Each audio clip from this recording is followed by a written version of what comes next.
Hledej svou duši, kde se ukrývá, kde přebývá. Je ve tvé rajské zahradě? Je v rajské zahradě tvého vřelého srdce? Nebo je ukryta pod nánosem stínů a beznaděje? Duše promlouvají,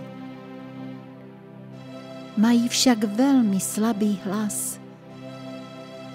Ten hlas mnohdy překřičí zvuky pozemského světa. Hlasy nespokojených lidských bytostí. Tvé hlasy strachu a nejistoty. Proto se musíš stišit, uklidnit, zastavit. Poslouchej. Buď trpělivý. Za chvíli uslyšíš. Slyšíš? Tvá duše zpívá. Zpívá o svém věčném plánu.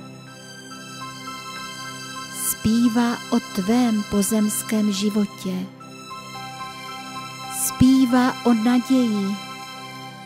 Zpívá o pochopení. Pochopení toho, že každá bolest a tíseň časem přinese světlo a naději. Zpívá o trpělivosti čekání. O trpělivosti čekání na změnu. O trpělivém čekání na znamení vesmíru. Zpívá o své křehkosti. Zpívá o své zranitelnosti. Zpívá o svém věčném životě. Zpívá o touze zaznívat silným hlasem do celého pozemského světa. Zpívá o touze vymanit se ze své lidské schránky a přebývat v bezčase a v nekonečné věčnosti. Zpívá o touze po lásce. Zpívá o touze po odpuštění. Kdybychom uměli naslouchat písní svých duší, uslyšeli bychom krásnou nebeskou hudbu. To všechny duše ve vesmíru zpívají. Jen musíme naladit správnou frekvenci. Potom nebude nikdo toužit po bohatství.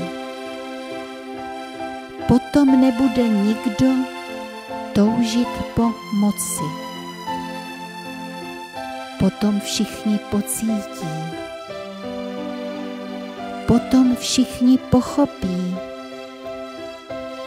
že největší bohatství máme uvnitř sebe.